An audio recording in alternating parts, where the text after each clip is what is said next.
life shouldn't stop after you've had a spinal cord injury. There's so many opportunities, you know, places like this, if you get into sport, if you get into a group of people who just get on with life, you soon realise that, you know, you can do anything you want to do. I know when it first happened, I didn't want anyone to come in and see me. I was, you know, when I was in rehab, first of all, I didn't want friends to come, but fortunately they didn't take any notice of me and came in anyway. And I just found it, really just got to get on with things. You know, just those sort of dreams and sort of aspirations that you have, you'll still have them. You know, it doesn't, and they're not all about walking, you know, they're just about sport, and they're about working, and they're about all those things that you did before. I think it takes time. I mean, I think everyone's different. Some people seem to be able to get back into life really quickly. It took me quite a while, I have to say. But now, this is kind of, you know, me. I've been like this longer than I was before it happened.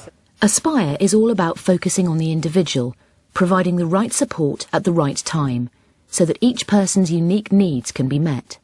Aspire's Human Needs Fund pays for the wheelchairs and other specialist equipment that isn't currently available elsewhere, but is absolutely key to a full and independent life.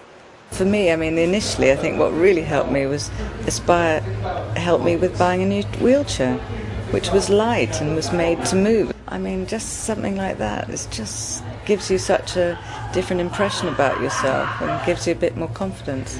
They help out a number of ways with wheelchairs and things like that, and I've obviously approached them already for my wheelchair, which is quite expensive, and they've helped out for fundraising with that.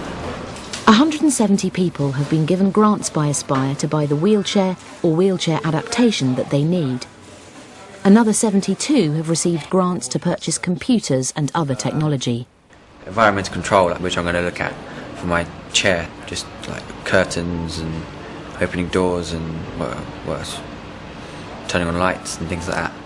It'd be like really good. Like I wouldn't need as much care as I thought I'd need. When you're ready to leave hospital and get on with your life, there's nothing more frustrating than your home not being accessible. Aspire houses all round the country remove that frustration until permanent accessible homes can be found.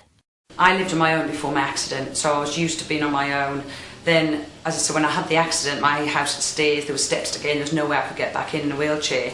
So that was completely packed up and sold while I was in hospital.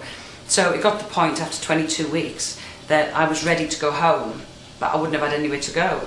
When you feel that your recovery's really come on well, and then you just come to something as straightforward as, right, I can go now, where am I going to live? I just didn't have anywhere, you know, so if it hadn't been for Aspire and a property like this, then I just don't know where I'd have gone. There are times when getting on with your life can seem an uphill struggle. Aspire's team of independent living advisors, all of whom have a spinal cord injury, are available to patients in spinal centres across the UK. They like really helped, like chatting to them is like really good, you know. It's just drives you forward and things, and just hearing their story is brilliant. Aspire and Stanmore have helped me sort of learn to sort of get my independence and everything else, and using the computer and my vehicle has given me a lot more independence than what I had when I first left the hospital. Technology makes all the difference when building an independent life. Aspire gives every patient in 10 spinal injury centres in the UK and Ireland access to the latest technology, tailored to their needs and plans. Particularly the internet connection, broadband connection, which means that really I'm just in touch with all my business interests, that sort of thing. I just don't. It's as though I was at home in that sense. Removing all barriers, real and imagined, between disabled and non-disabled people is at the heart of all Aspire's work, both at its centre in North West London and at its facilities in spinal centres around the country. When I was first injured, my biggest concern was not being able to carry on with my sport in one form or another. And because I was in at Stanmore, then I was able to use the facilities that Aspire have. It has the only pool in the country that has a ramp into it, which means that I was able to transfer from my day chair into a plastic chair and just push straight down into the water and just swim out of the chair, so you don't have to worry about trying to get into the pool. So I was able to start swimming, as I say, within sort of 6.5, 7 weeks of my accident. I enjoyed rugby when I was able-bodied, but once I discovered wheelchair rugby, you know, that took over my life more than the able-bodied. able-bodied game ever would. So yeah, I really love it. You know, it's a huge amount of fun, and you forget that you're disabled. You know, all you're interested in is bashing the person or stealing the ball or whatever it is, and you forget, you know, that you can't move your legs or that you can't do this or that. It's just fun, really. I mean, it is the sort of one of the only centres that does strive for sort of integration, and every time I come down to the gym, there's always another, you know, one or two other wheelchair users, amputees, people with various disabilities, as well as able-bodied people as well. So I mean, it is, you're sort of really truly integrated, which is quite unique. You do get a sense of normality as you come, and you don't feel like you're any different at all. The pioneering work of Aspire's National Training Centre in northwest London has achieved levels of 40% usage of its sport, leisure and arts facilities by disabled people. It's beginning to influence other UK sports and leisure centres, where currently no more than 2% of users are disabled.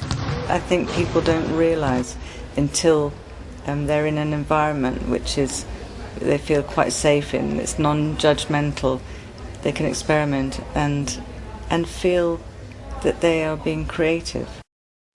You've certainly got to have, you know, personal character to make sure that you do look on the bright side and take the opportunities that come up, but you also need to find an environment where you feel safe to, you know, take a few risks. It was very liberating. Once I'd let go of the notion that I had to be as I was before. The real world is like this, with everybody different. There are people in wheelchairs, people like me who've got problems below the waist. There are people who've got much worse problems than I have, and there are people who've got no problems at all. So it's just getting on. You know, it is just, you just got to get on with things, really.